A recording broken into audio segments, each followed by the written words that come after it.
All right, welcome everybody to our November Hutch at Home talk, The Evolutionary Potential of SARS-CoV-2. We are really excited for our speaker today, Dr. Jesse Bloom, and honored that he could join us. And I'm especially delighted to see the number of students we have here today, as well as teachers. It's going to be a great talk. Right. Dr. Bloom is an associate professor in the Basic Sciences Division, as well as the Public Health Sciences Division at Fred Hutch. So he's on our faculty, and he studies evolution, specifically the evolution of viruses and viral proteins. And a lot of his past work has been in the influenza virus. And now, as with many researchers, he's also looking into SARS-CoV-2. And that's the work that he'll be sharing with us today. So without any further ado, I'm going to stop sharing and turn my screen over to Dr. Bloom.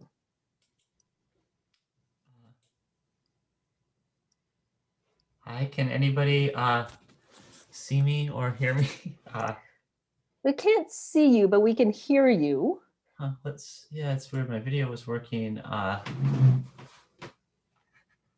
There, we see some light. Yeah, it's okay. My external monitor video is not working. Well, it would be better if I had video. But it's probably not crucial. So. Oh, we see your keyboard now. Yeah, all right. So I'll try to get. There we go. We see your T-shirt. Yeah, I'm wearing this horrendous pink T-shirt. Okay. Hi, I'm Jesse. So I'm going to be telling you today about some of our research on SARS-CoV-2. So first, I thought I could give a little bit of background about myself. So I've been a researcher here at the Fred Hutch Cancer Research Center since 2011. And prior to coming to the Fred Hutch, I did a Ph.D. where I did a Ph.D. in chemistry, where I studied sort of the evolution of proteins. And then I was very interested in sort of, studying the evolution of more sort of concrete or tangible things, in the sense of things that we sort of interact with in our daily lives. So I then started studying the evolution of viruses. And prior to all of that, I'm originally from a town called Hamilton, Montana, which is a little bit south of Missoula, Montana. So so I don't know if there's any other general background that it's good for me to give, Jeannie, or I can just get into our research. No, I think that is great. And I will just kind of remind anybody who's here, who's not a teacher or student, that this is a talk primarily for those audiences. If you have questions, go ahead and put them into the chat, or just save them for the end. We'll have some Q&A time in the last 15 minutes. And just a quick reminder to mute yourself if you're not talking. But other than that, I think that's great, and you can let us know. Okay, and I apologize, everyone. I'm going to probably disappear again, because having two monitors here is really confusing to me. So I'm going to close my laptop again. My face will disappear. But no worries, no worries. Let's see. My didn't even disappear, did it? All right. Well, now I look really strange there. But okay, I'm going to go ahead and share my screen. So hopefully at least that part will work. Okay, so 1 second. Let me get my presentation up here. Sorry, 1 second here.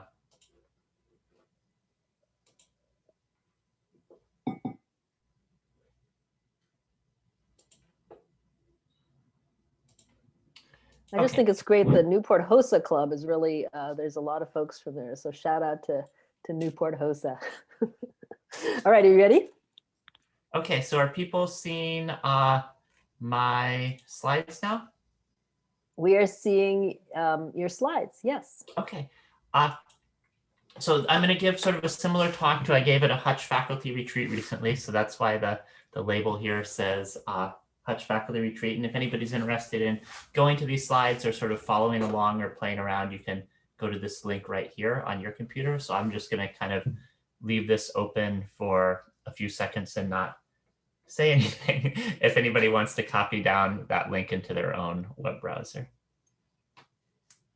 And I can copy it and put it into the chat for people. Okay, maybe that's easier. Yeah, do you have it copied in the chat? Or? I'm going to. I just made a screenshot. So. Yeah.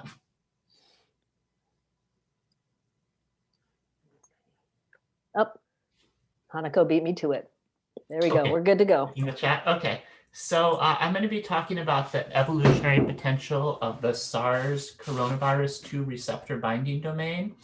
And I actually think it would be fine with me for now. If people have any questions, just unmute yourself and ask the questions during my talk. I'm not really going to be able to follow the chat that well while I'm talking. And I don't mind getting interrupted for kind of clarification questions or questions that come up. And if it becomes too many questions, we can then just go to questions at the end. But for now, I'd love it if anybody has questions, because I'll know that at least somebody's still listening. So just feel free to interrupt me if that comes up. So SARS coronavirus 2 virions are decorated on their surface by a protein called spike.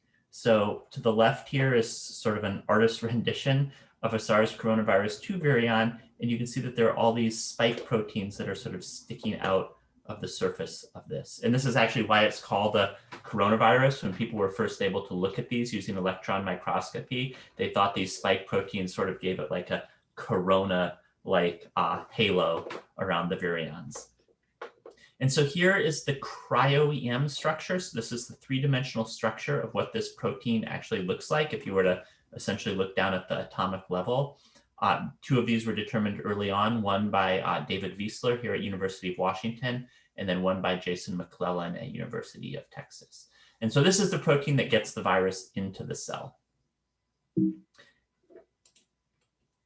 And so one important part of the spike protein is what's called the receptor binding domain of the spike.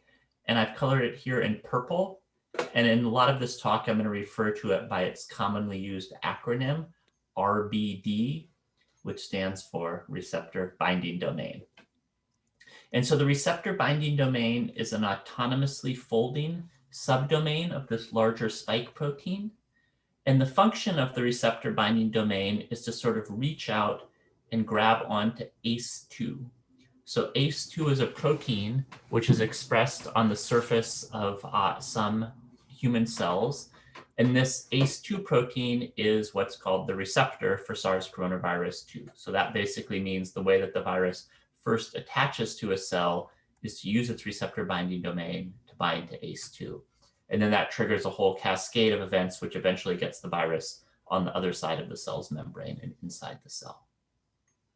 And so when we think about sort of the deep origins of viruses, of coronaviruses like SARS coronavirus 2, at some point in the past, the ancestors of this virus, which were not infecting humans, must have evolved to gain the ability to bind to the human ACE2 protein with high affinity, because the ACE2 proteins of other species where coronaviruses or SARS-like coronaviruses circulate, such as various bat species, have ACE2s that are somewhat different than the human ones. So typically, the virus has to adapt to be able to bind to the human ACE2.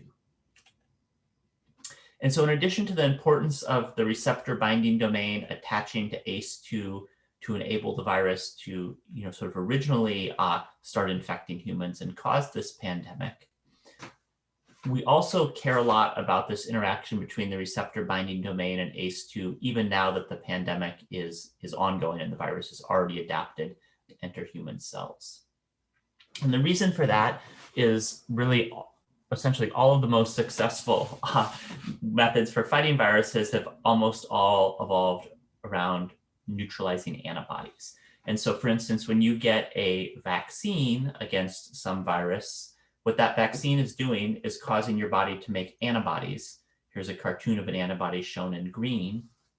And what those antibodies can do is they can bind to the proteins on the surface of the virus. So in the case of SARS coronavirus 2, that's the spike protein, and they can keep the virus from entering cells. And so an antibody that's able to bind to the virus and keep it from entering a cell is called the neutralizing antibody. So neutralizing just means that it has the capacity to neutralize viral infection. And neutralizing antibodies are the correlate of protection for almost all successful antiviral vaccines. And so for SARS coronavirus 2, the neutralizing antibodies commonly bind to the receptor binding domain. And at least one way that they can block viral infection is they simply sort of get in the way, right? If you have a big antibody bound to this receptor binding domain, it can no longer attach to ACE2. And so although it's not the main focus of my talk, there's a number of ways that people are trying to take advantage of this property. So the most sort of important and the one that probably has the most long-term hope for really mitigating this virus on a large scale are vaccines. So the vaccines that are being produced by almost all of the leading companies such as Pfizer and Moderna and AstraZeneca and Johnson & Johnson are all primarily designed to elicit antibodies to the spike that can block the virus's ability to bind to ACE2 and enter cells. And so, for instance, some of you may have heard in the news a few days ago that the Pfizer vaccine seems to probably be working pretty well. In addition, sort of in the interim, prior to when we have antibodies or vaccines that elicit antibodies, another way that we can combat the virus is just literally by directly giving infected people monoclonal antibodies. And this literally means someone produces the monoclonal antibody and then they can just like inject it into an infected person. And that essentially mimics what would happen if they got a natural immune response and then can control the viral infection. So there are a number of companies, including Regeneron and Eli Lilly and AstraZeneca, that are developing these sort of therapeutic antibodies where you directly give someone the antibody. And that's also very promising. There's a few limitations to the therapeutic antibodies. So one is they're much more expensive to produce. So a vaccine, you sort of give something to your body and then it teaches your body to make the antibodies and you don't have to keep making the antibodies. For the therapeutic antibodies, someone actually has to produce them, inject them into you, and then they're like any drug, they have some half-life and they have to be given again and again. So the idea is not that they'd be given to anybody all the time, but they'd be given to people sort of when they were really sick and when they needed them. And that comes with some limitations. The primary limitation being that we think that antibodies and things that control the viral infection are most useful if you give them very, very early on in infection, because that's when the virus is still replicating the most and you have the most opportunity to control it. So things like these therapeutic antibodies probably work extremely well if you're someone like, for instance, the most famous patient who's received these, who was President Donald Trump, received the Regeneron antibodies. And if you're in someone in his position where sort of as soon as you think you're sick, you're able to get a test and then you're immediately able to get the therapeutic antibodies, are probably extremely effective because they're administered almost immediately when you know you're positive. If you're like sort of everybody else in the world other than President Trump, and you have to wait for a day or two to get your test, and then even if you got a positive test, you'd have to wait a day or two to get the therapeutic antibodies, they might be less effective simply because you need an effective public health system to sort of identify and administer them quickly. But anyway, we think these antibodies that can bind to the receptor binding domain, either through vaccines or therapeutic antibodies, could be a really great way to fight the virus. Okay, so for this sort of reason, we've been really interested in understanding how mutations to the virus's receptor binding domain affect its function, which is to fold to this structure and then bind to ACE2, so basically affect its ability to get into cells. And also we are really interested in understanding how mutations affect the ability of antibodies to bind to this part of the virus, because those are the mutations that would potentially allow the virus to escape from these antibodies.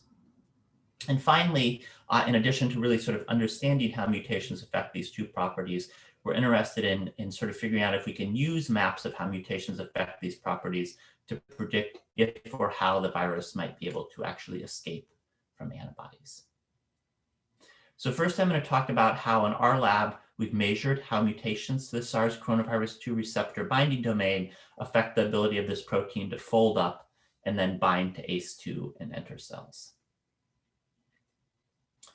So to do this, we actually took advantage of something that's very far away from a virus, which is just a yeast. So this is a very common sort of organism to be worked on in the lab.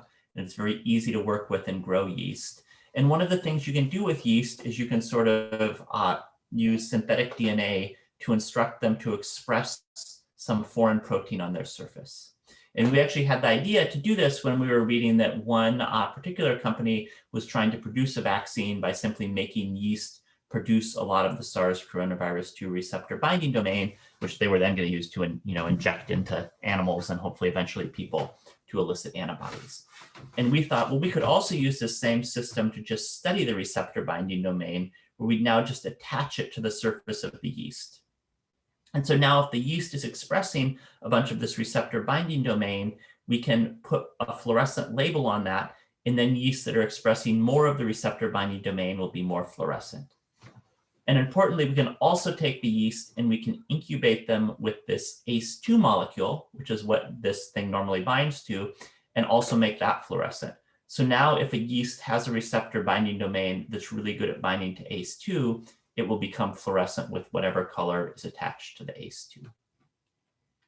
And the cool thing about this is we can do this not just sort of for yeast expressing one receptor binding domain.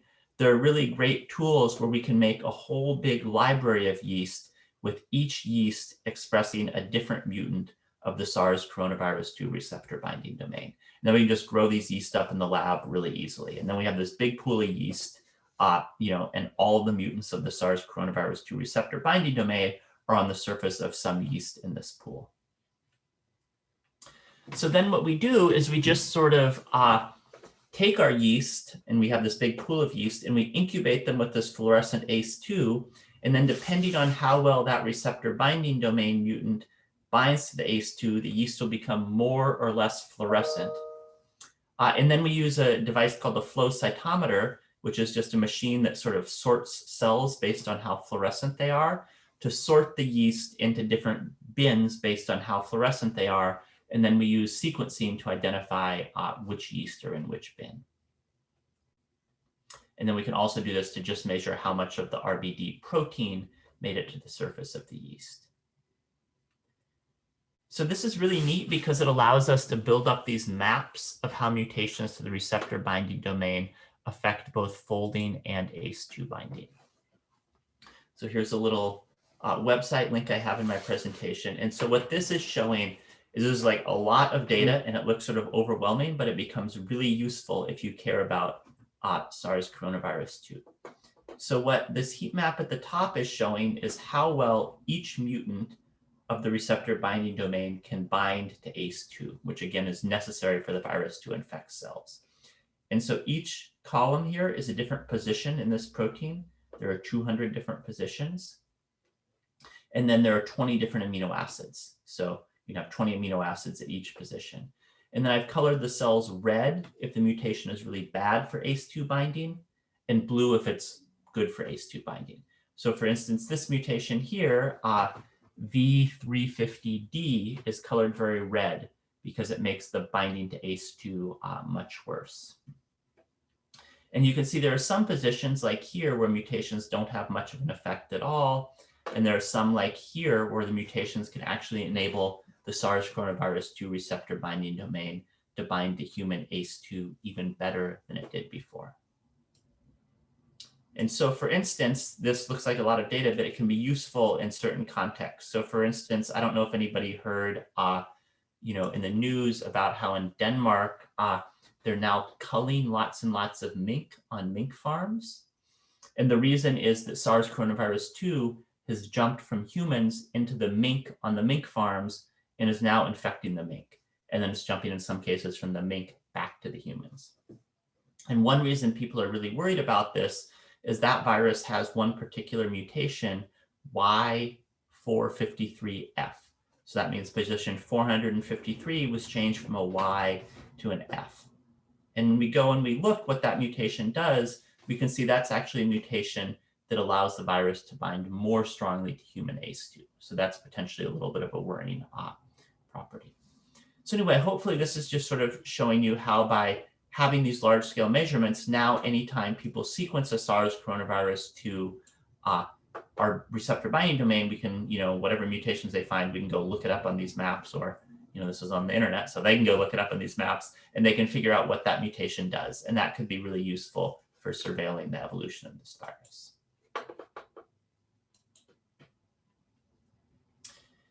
So that I was sort of telling you how mutations to this receptor binding domain affect what the virus needs to do to infect cells, which is have the RBD fold and then bind to ACE2. So as I was describing, we're also super interested in antiviral antibodies against SARS-CoV-2. And initially, we've been focusing on the antibodies that people are developing for use as therapeutics, as I was describing earlier, where they could produce these antibodies and give them to a sick individual. So to figure out which mutations to the virus could escape from these antibodies, what we did is we took this big pool of yeast, which have all of the different mutants of this receptor binding domain, and we just incubated them with an antibody, and we attached a little fluorescent tag to that antibody. And then we take those cells and we analyze them on what's called a flow cytometer machine. So this machine takes every cell and it says how fluorescent is it with the color that you get from the antibody. So that's the y-axis. And how fluorescent is it with the color that you get from just having the receptor binding domain? That's the x-axis. And so we'd think that the cells that sort of are down here, so they have less antibody binding relative to the amount of RBD they have, would be ones that the antibody is binding less well to, because most of them are bound really well by antibodies. They're up here really high, and these ones lower down are bound less well by antibody. And then so what we can do is we can isolate the yeast we started with and the yeast down here that escaped from binding. When I got in. Was there a question or just an accidental thing? I think that's somebody who's unmuted. Amy, Okay. if you could mute yourself, please. Okay, and then we can just look and we can see which sort of, using these colors to represent the genes for the receptor binding domain, which are the ones that are the mutants that are able to escape from binding by this antibody. And then so I'll show that in these logo plots like this. So again, recall that at each position in a protein, there can be any of 20 amino acids, which are represented by a letter. And I've drawn a tall letter if that's an amino acid mutation that enables the virus to get away from the antibody. So a tall letter, what's that? Just ask really quick, where did you get the antibodies from?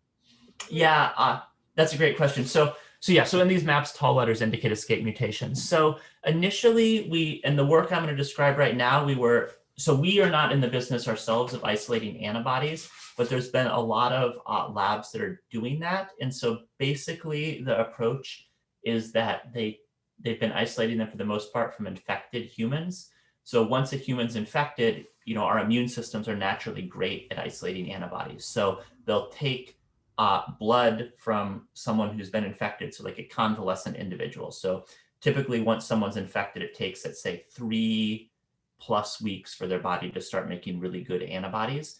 And then they'll simply take some of the antibody producing cells from those people and sort of clone out the antibodies that individual cells are making and test which ones are really good at neutralizing the virus. And so in the work I'm describing here, we've been working with a lab led by someone named James Crow at Vanderbilt, who has isolated some antibodies from an infected individual. And many of the antibodies were actually isolated from academics, so have then been developed by companies. So for instance, the Crow Lab antibodies, which are the ones we're looking at, are now the antibodies that are in the antibody cocktail that's being developed by AstraZeneca. And all of the other antibodies, like the Regeneron antibodies and the Eli Lilly antibodies, all were isolated by some generally similar process. Some of them were isolated by academic labs, which then licensed them to a company to develop, and some of them were isolated by companies, directly. Does that sort of answer the question? Yes, thank you. Yeah, and sort of an interesting thing is that there were a few antibodies that were known that could neutralize SARS-CoV-2 even before right away. And that's because SARS-CoV-1, which infected people back in around 2003, 2004, was actually quite similar to SARS-CoV-2.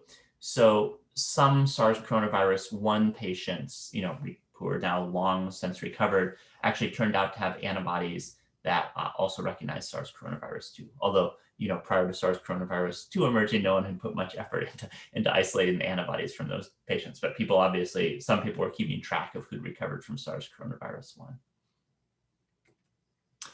Okay, so here's what it looks like if you look at the escape mutations from one of these antibodies. So the receptor binding domain is this big protein domain that has like over 200 positions in it. And here I'm just showing sort of key positions in this protein. So these are positions where there are sort of tall stacks of letters, which means there are mutations that get away from this particular antibody. So you can see that these mutations are clustered in a region of the sequence that's around, in the 440s, so 443, 445, 446, 447, 449, and then a region that's kind of in the 490s, so like 496, 498, 499, 500. So why are they clustered in these two different regions of the protein? Well, we can look actually on the structure of this protein. So just a second, let me reload this, see if I can get the colors right. Okay, so here, I don't know how familiar people are with looking at protein structures, but here's the three-dimensional structure of the SARS coronavirus 2 receptor binding domain. So that's what's in the white here, bound to human ACE2, which is what's in this, I don't know, kind of bluish brown color, or bluish brown gray color, the darker color. And so you can see that, there's just a part of the SARS coronavirus 2 receptor binding domain which interacts with a part of the ACE2 molecule. And then so we measured how every mutation affects binding of the antibody to the receptor binding domain, which in this antibody blocks this binding here. So here are all of the mutations, and you can see most of the mutations are very low down, so they have almost no effect. But there are certain mutations like this one, 447, which enables the virus to get away from binding by that antibody. And as I mentioned, there's a chunk of mutations around in the 440s, and then there's some over here in the 490s. So if we just take those mutations and we look where they are, you can see that although they're in two places in the sequence of the protein folds on itself. So all of those mutations are right here in the same region of the viral receptor binding domain. So based on this, what we can sort of surmise is that the antibody binds right here. And because that's the same part of the receptor binding domain that interacts with ACE2, that enables the antibody to block this interaction and neutralize viral infection. But there are certain positions, such as the ones right here, where the virus can get a mutation, and that prevents the antibody from binding anymore. So that sort of shows how we can use this information to really understand these molecular interactions. And then importantly, I'm going to now color the positions in this receptor binding domain by what part of the protein they're in. So ones that are in the core are orange, and then ones that are in the receptor binding motif, or the part that actually contact ACE2, are blue. And as I just showed you before, this particular antibody is escaped by mutations that sort of contact the surface that interacts with ACE2, so they're all colored blue. And so here, for instance, are 3 more antibodies. So these are all antibodies that the Crow lab isolated from infected people. And this is just their naming scheme. They named them COV2, probably for SARS coronavirus 2, and then some number. I have no idea what the number stands for. And so you can see that these antibodies are escaped by different mutations in the virus. So for instance, antibody 2499 is escaped by these particular mutations here. And antibody 2832 is escaped by mutations at a different set of positions. And then you can see that antibody 2165 is sort of similar and sort of different from 2832. So some positions escape both 2165 and 2832, such as at 487. And then some positions like here only escape this one, or here only escape this one.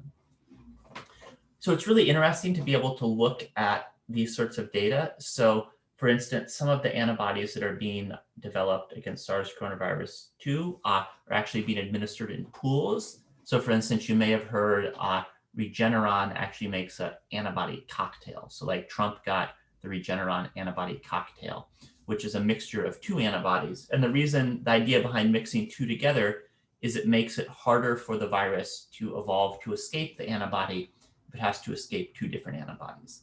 But that's only going to be true if you mix together the kind of correct two antibodies, right? So if you mix together 2165 and 2832, it may not make life any harder on the virus because it can still get a mutation at 487 and it's just escaped both of these antibodies. But if you mix together, let's say 2832 and 2499, then that makes it much harder for the virus to escape because no single mutation gets away from both antibodies. And in order for the virus to escape the cocktail, it would have to get sort of two different mutations, which is a much harder process evolutionarily. Okay, so I'm going to kind of skip this part and those next two slides in the interest of time. And I'm going to now discuss how we can sort of use everything we've measured to actually predict if or how the virus can actually escape from antibodies. So far, everything I've been telling you has been sort of making these measurements on yeast in the lab. And now we're going to go to actually seeing what happens with virus. So, what we're most interested in is what's going to happen in people who have these antibodies or are infected with the virus. That's obviously something we don't know yet. But what we can do is we can grow actual virus, which uses this spike to enter cells, and we can grow the virus in the presence of antibody and see what happens. So for instance, we grew the antibody in the virus in the presence of antibody COV2-2499, and we did that 16 times. And so of those 16 times, 11 of the 16 times, the antibody just sort of controlled the virus for the duration of our experiment. But in 5 of those 16 times, the virus ended up developing a mutation which made it resistant to the antibody. And that's what these mutations were. So 3 times it was a mutation that changed site 446 from a G to a D, and twice it was a mutation that changed site 498 from a Q to an R. So we can now try to figure out why were those the mutations that occurred.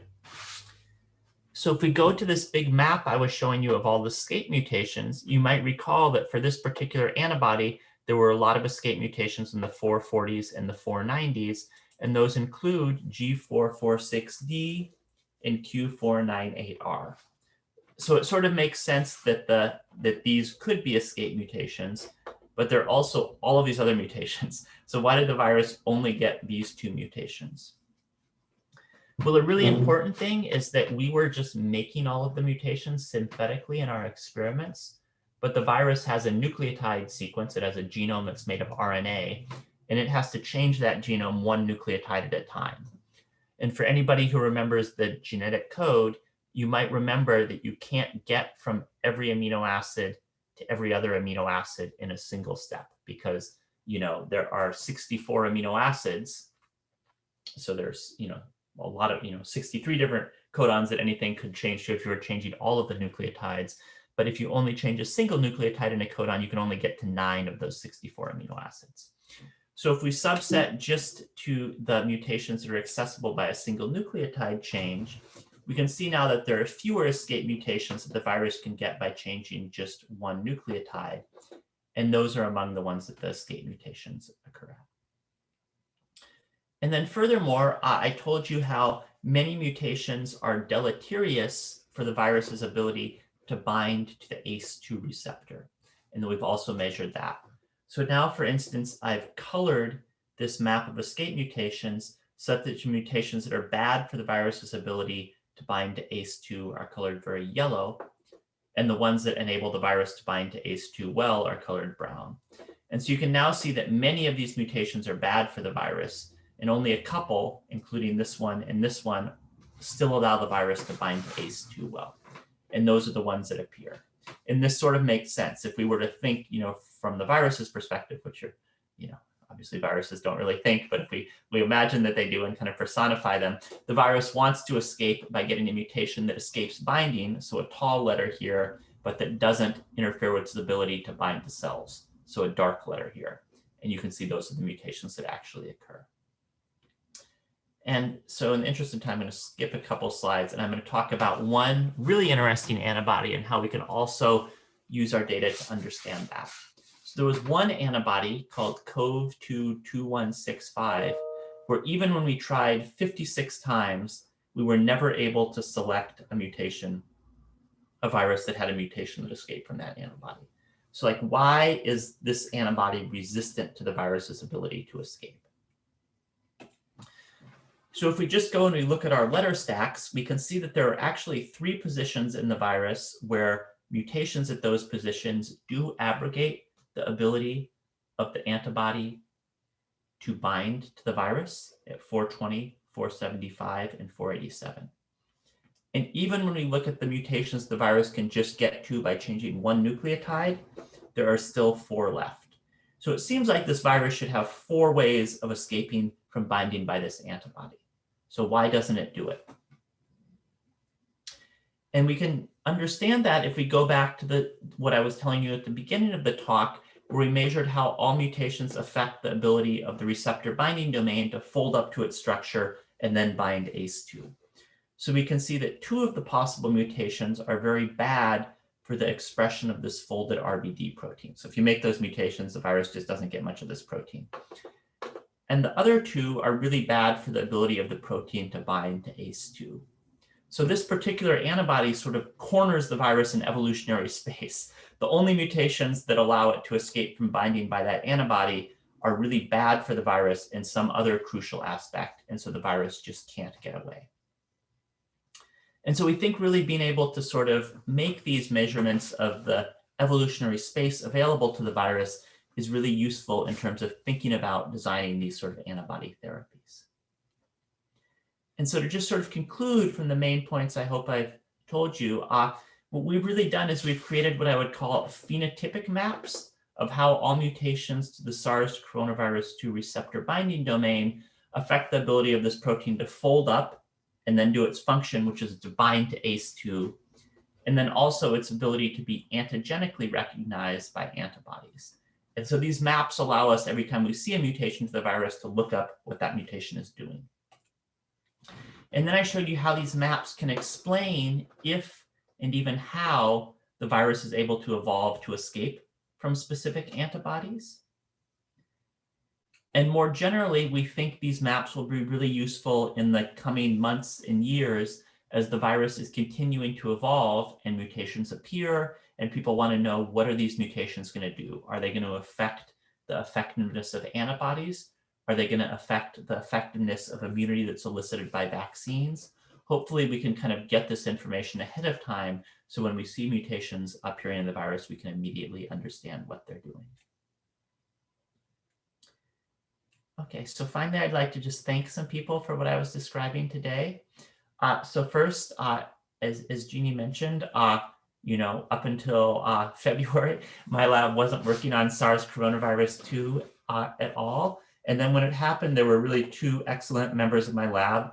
One's this postdoc, Tyler Starr, and another one's an MD, Ph.D. graduate student, Ali Greeny, who really shifted their efforts to working on understanding mutations to SARS-CoV-2 and really did the experimental work that I was describing today. And then also Sarah Hilton was a graduate student in my lab who was a computational biologist. So she didn't do any experimental work, but she was quite good at computer programming. And she has built a lot of the interactive web visualizations that I was showing to you. And we actually think that's a very important part of our work, because really what we're doing is generating data. And in order for that data to be useful, people have to go be able to look at it. And then, as I mentioned in response to the question, the antibodies that we were working with were all isolated from the lab of James Crow at Vanderbilt University, who sort of specializes in isolating these antibodies. And then Seth and Pavlo were members of his lab that sort of helped us working with these antibodies. And then there were also a lot of other people in my lab, in the Crow lab, and then in various other labs who helped us with this work. And of course, I'm lucky to work at the Fred Hutch, which is a great place for this work, and also to have support from HHMI and the NIH. And then, as I mentioned, if anybody's interested in sort of playing around with any of the stuff I showed or looking at it, there's a link to the slides here. And I'd be super happy to answer any questions, both about what I talked about or about sort of SARS coronavirus 2 more generally. And hopefully I now am showing up again on Yes, my, you are. I opened my laptop, so I feel like I can look at my laptop when I'm answering questions. Yeah, no, that's great. And there's a couple that came in the chat.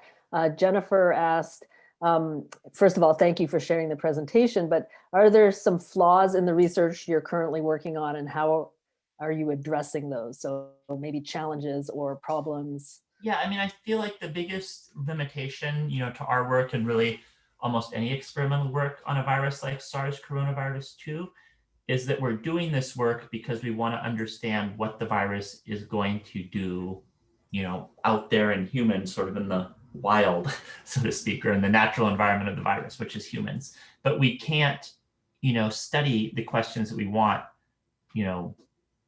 directly in humans. I mean, there's a variety of reasons why that's both logistically and ethically not possible. So what we have to do is we're using lab systems, like I was describing this system with yeast or this system with the virus we're growing in the lab, to understand the impact of these mutations and to understand, sort of what's going on. But there's always the possibility that there's other, I mean, it's almost certainly a reality that there's other factors that are going on when the virus spreads in humans that are sort of things that we're not fully modeling in our experiments. And so I think this is sort of a general, feature of science. You have to reduce things down to some degree to be able to study them. But I think you just always have to keep in mind as a limitation that, maybe there was something important that you didn't realize that you lost when you were simplifying things down to study them. That's great. Thanks, Jesse. So one question I had, and I think it's amazing, and I think it comes out of your work with influenza, like how do you make all the variants? So to create this library where you've made every possible mutation in every position. Yeah. Can you talk a little bit about that? Yeah, so what we do is, first I'll tell you the way we used to do it. So the way, which is kind of easier to understand. So the way that we used to do it, maybe most people here are familiar with PCR, which is this super common technique to just take a DNA sequence and you have an enzyme that just copies the DNA, and this is obviously, we all have enzymes like this in our body. And normally when you're doing this, the goal is to copy the DNA as accurately as possible, right? So if you're doing PCR to amplify DNA in the lab, you want to copy it without errors as much as possible. If you're a human and you're replicating your own genome, you want to copy it without mutations as much as possible. But there are certain things you can do, like if you're doing PCR in the lab, to make the polymerases a lot less accurate. I mean, so some of these are really simple. So like the polymerases normally use magnesium as like a atomic cofactor when they're doing this. And if you put manganese, which is a sort of somewhat similar atom in there, they'll use that instead, and then they become a lot more error prone. So you can just synthesize the DNA or amplify the DNA by PCR, putting in something that makes the polymerase less accurate, and pretty soon just get a whole bunch of mutations in there. So that's how we used to do it. Now there's companies where you can just order them to have kind of programmed in the mutations, and that turns out to be easier and cheaper, and they have some chemical process to do it. But I always still think of it in the error-prone PCR terms because that's kind of conceptually easier to understand. Yeah, thank you. I'd like to invite teachers and students to please put your questions into the chat. We had a comment from teacher Penny who said, makes us wonder how a virus, quote unquote, knows which way to mutate. And I think this is this interesting evolutionary question of the, back and forth between the host and the pathogen and the changes. And so can you talk a little bit about that? Yeah, I mean, and importantly, the virus doesn't know how to mutate. I think I talked at one point about how these are the mutations the virus would like to get, but you're not really supposed to think about evolution that way, although sometimes it's helpful to think teleologically. So what you have to remember is these viruses have very high mutation rates. And there's lots and lots and lots of viruses that are produced even in one infected person, let alone when you have, millions of people being infected. And so the vast, vast majority of mutations that arise in the virus are bad for the virus in some way, or at least do nothing at all. And you might remember when I showed those heat maps of what mutations did, most of the heat maps were red, which means a bad mutation, or at least white, which means doesn't do anything at all. But there are rare mutations out there that are going to be beneficial to the virus. And when those mutations occur, the virus that has those mutations are then going to have an advantage. So those viruses are going to sort of expand by evolution. So this is, really important that, evolution is sort of the combination of mutation, which is just this random blind process, and selection, which amplifies the rare but beneficial things, or at least beneficial in this case from the perspective of the virus. And if you didn't have the selection part, things would just degrade, right? Because mutations are normally bad, and it's only mutation plus selection, which sort of enables the sort of adaptive evolution that we sometimes see. A couple of students asked why you chose yeast cells over other cell lines like HeLa cells or mammalian cell lines. Yeah, variety of technical reasons. There's actually really well-developed technologies to display proteins on the surface of yeast, and it's much easier to incorporate these libraries into the yeast and sort of flow sort them at high speeds. So those are sort of the main reasons, I would say. But yeah, I think that you could imagine doing something like this in mammalian cells as well. And I mean, that's something we're quite interested in as well. But it was just easier to get it going quickly in yeast. And, in this case, we were kind of trying to do things, as soon as we feasibly could, because we felt like it was important during this pandemic. Yeah, thank you. So one person said, in a sense, the virus has two jobs here. It has to hunt, quote unquote, bind yeast, and quote unquote hide, avoid antibodies, but antibodies have just one job. So can we find a way to corner the virus where it has no response, or build an unavoidable antibody?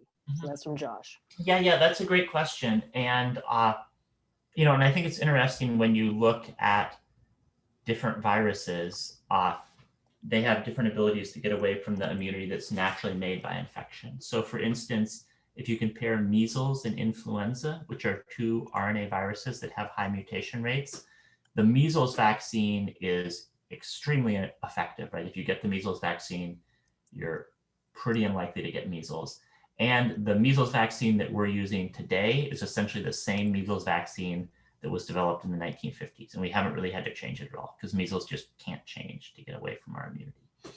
In contrast, if you look at the influenza vaccine, first of all, the influenza vaccine is only sort of moderately effective, in a best case scenario. So although it does reduce your risk of getting infected, there's still a fair number of people who get the flu vaccine and still end up getting infected because it doesn't work perfectly. And you have to update it every year because the virus is changing so quickly to get away from the vaccine. And so I think we see that it's not just a matter of the antibodies, it's sort of a matter of how constrained the viral proteins are. And so probably if a lot of mutations are really bad for the virus, it's going to have a harder time getting away from the antibodies. So I completely agree that what we would like to do is find antibodies that there's a really high cost for viral escape. And I showed you an example of one of those now. And then even more importantly, we'd really like to have vaccines that just make vaccinated people normally make those sorts of antibodies. And that's something that people are also working on a lot. But it's a very complex area because it brings together, understanding the virus and understanding the virus's evolution, and then really understanding the antibodies and the immunology there. So I think, people are making a lot of progress on rationally designing antibodies and viruses, but it's still a relatively new area at the same time. So related to that, Danielle asked, so are there companies using the epitope that maps to the best escape site to make a vaccine? Yes, companies are sort of trying to do that. The challenging thing, of course, is that, as I was showing, proteins are these long sequences of amino acids, which then fold up into some structure, right? So I was showing, for instance, let's say, if we go all the way back to the very beginning of the talk, I was showing sorry, this is probably not the most efficient way to do it, but this is just what I'm going to do. I'm showing the structure of this spike protein, right? So this is a very long sequence of amino acids, over 1,200 amino acids that fold back on themselves in this complex pattern of shape. And so you can't, and let's say you decide, all right, we actually want to make a vaccine that targets this part right here. You can't necessarily just like cut that out and make that the vaccine, because it won't necessarily fold to the same shape on its own as it will with all of the rest of the protein there. So it's sort of a very complicated process. You find the region that you would like to target by the vaccine, but you still have to make that region adopt the same conformation in sort of three-dimensional space as it would if the whole other protein was there. And then you've got to figure out a way to do that without, having the whole other protein there and diverting the immune response to some other part of the protein. So people are working on that a lot. And in fact, there's, one of the leading people in this area, or some of the leading people at University of Washington, like David Baker and Neil King, in sort of doing this sort of rational protein design. But it's not trivial to do and get it working as hoped. We had a question about what program was used to create the heat maps. The interactivity of them is really beautiful. Yeah, we actually just a program called Altair. So it's I don't know if you use Python at all. It's actually this plotting program in Python which can very easily enable you to make interactive plots. So if you're familiar with Python, it's not that hard to make interactive plots like that heat map. But obviously it then takes a lot of work to make them look super pretty, but it's not that hard to make them. So yeah, it's actually, Altair is actually also developed by someone named, at University of Washington, someone named Jake Vanderplosh, who's I think in the computer science department. And it's just this program that does it. It's something that people are doing more and more because so many people, as scientists, at least I grew up, like everything is designed to be like made on some printed page, this beautiful figure that everybody just looks at on the printed page. But now, even before coronavirus, people spend their lives glued to computers. So once you have computers, you have the potential to make these interactive plots. And I think there's a lot of room to convey information better by doing that. Mm-hmm. Thank you. Are you looking at RBD with one mutation at a time, or does your library look at combinations of mutations? It's a great question. So right now we're basically looking at one mutation at a time, although we're starting new experiments to look at combinations. And the main sort of thing you have to keep in mind there is it gets hard, but you can't look at all of the combinations. So the RBD is 201 amino acid residues long. And then there are 20 amino acids, so you can mutate each one to 19 other things. So if you're just looking at the single mutants, there's 201 times 19 single mutants, which is about 4,000. But if you look at all the double mutants, right, you can make any of those 4,000 single mutants, and then you have 3,999 possible other mutants you can do. So it's basically 4,000 squared. You have to divide it by 2. But there's like 16 million or 8 million or something like that double mutants. So there are a lot of double mutants. And if you make 3 mutants, it becomes even more. So the combinatorics of it get pretty bad. So we can look at some of the multiple mutants, but not all of them. There's a question again, and I think this is kind of getting back to the evolutionary kind of push and pull. Why are some mutations bad for the virus? I thought viruses mutate to get away from the antibodies. So shouldn't all mutations be beneficial to the virus? No, so probably many mutations. I mean, there's a lot of mutations that help it get away from where the antibody, if the mutations where the antibody binds, many of the mutations will get away from the antibody. But the process of,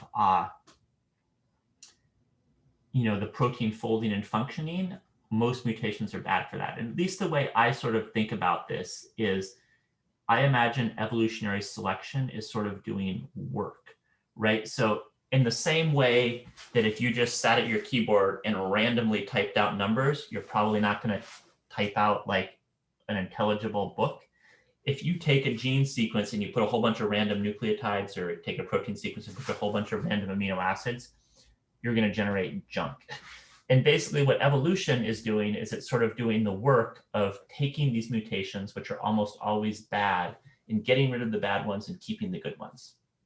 And so evolution has at least somewhat optimize these viruses to work quite well.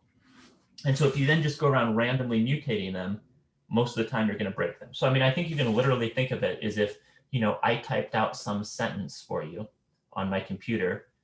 If you just started randomly changing letters in that sentence, most of the time you're just going to make complete nonsense. Some of the time you're actually going to make a new word, right? I mean, there are ways in which you can randomly flip a letter in a sentence and you end up with a new word, but it doesn't happen most of the time. And the reason for that is obviously that sentence was written to have some meaning to begin with, just like evolution selected something to have some meaning to begin with. So most of the time, just randomly changing it doesn't make it better. And I think the same way in terms of the viruses. Before we close up with the last few slides, could you talk a little bit about for students who are interested in this kind of work, like what would you recommend that they do if they're in high school now and they're interested in computational biology, or they're interested in this kind of evolutionary perspective with viruses? Like what kind of advice would you give? Yeah, so I think it's a cool area, so I think it's great if you're interested in it. I think that you know, sort of learning about biology broadly is really useful. I think a great experience, I mean, some people are even able to do this in high school, so I mean, as you obviously know, the Hutch has some programs to involve high school students in research. I mean, I at least wasn't doing research myself in high school, but certainly if you end up going to college, there's, clearly a lot of opportunities to do research there. And I think that's very important. And then I would just say for people interested in biology in general, I just think learning about computers and becoming familiar with computers is really useful. And you can actually, I mean, there's a lot of people who are a lot younger than me who are very good at computer programming. And you can just kind of look out there and learn how to do, BioPython and use sort of computational biology. So I think those are good things to do. And then I'm a big believer in sort of popular science books. There's a lot of good books out there about viruses and evolution.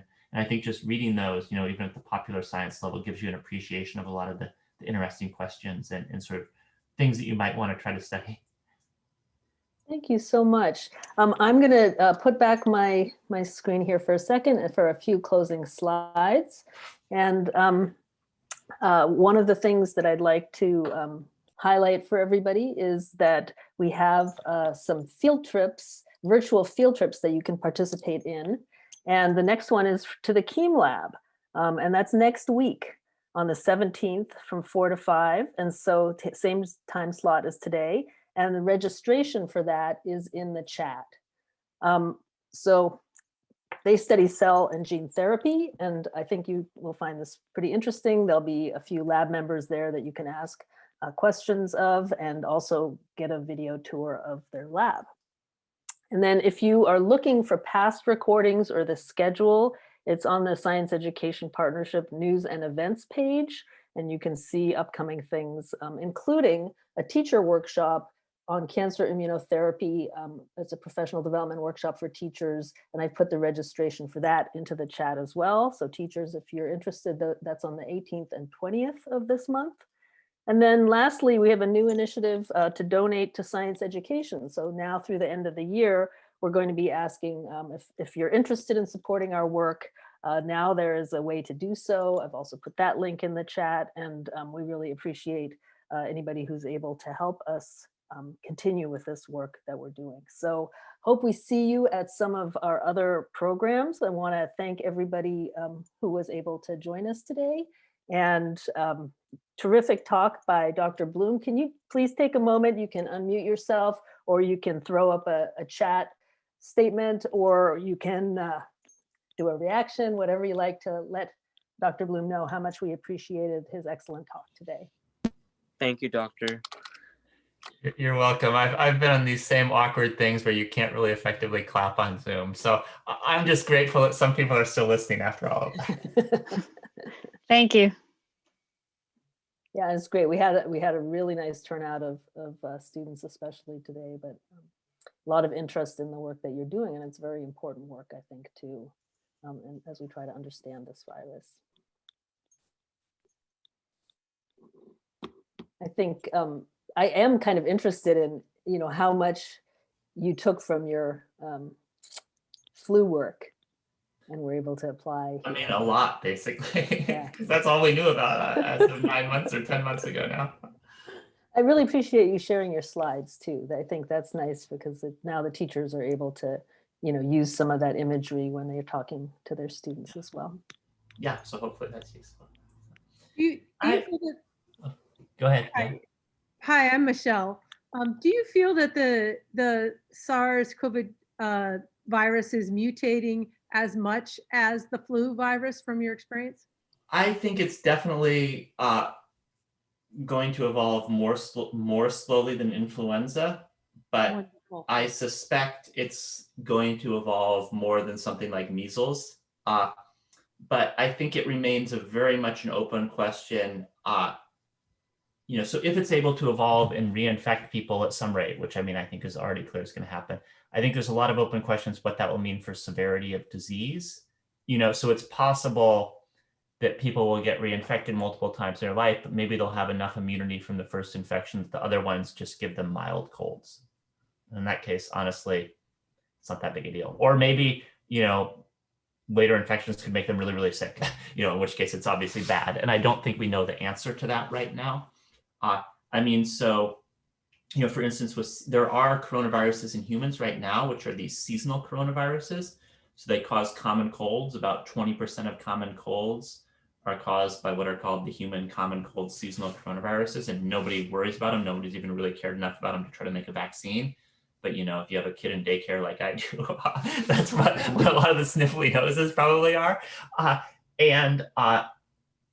Something that some people have even speculated, this is like wild speculation, nobody knows, but even SARS-CoV-2 is super mild in children, right? And so maybe even these common cold coronaviruses, if they appeared and all of a sudden they were infecting adults who'd never seen them before, maybe they'd be really bad. And maybe if we just didn't do anything, I mean, obviously I'm not suggesting this as public policy, but maybe, if nothing happened, after, a couple of years, everybody's gotten it. Many adults have gotten really sick or died. All the kids have immunity. And then maybe when the kids get older, they have enough immunity that they get it again and they don't get that sick. That's like a possibility. But another possibility is that, if the virus is able to evolve to reinfect people, it will make them, really sick the second time, which would be bad. And I think it's also possible that some of these vaccines could be quite effective and we could really cut down a lot on the rate that people get infected at all. So yeah, I think they're all open questions and it's just super hard to make predictions about evolution. But my guess is that the thing undergoes some rate of evolution that's slower than influenza, but faster than something like measles. Great, thank you. Thank you so much for your talk today. Really appreciate your time with us. And Thanks. it was very informative. And I hope that you've seen some of the things in the chat. I'll save it so you can see all the appreciation that you're getting. So. All right. Thank you, everybody.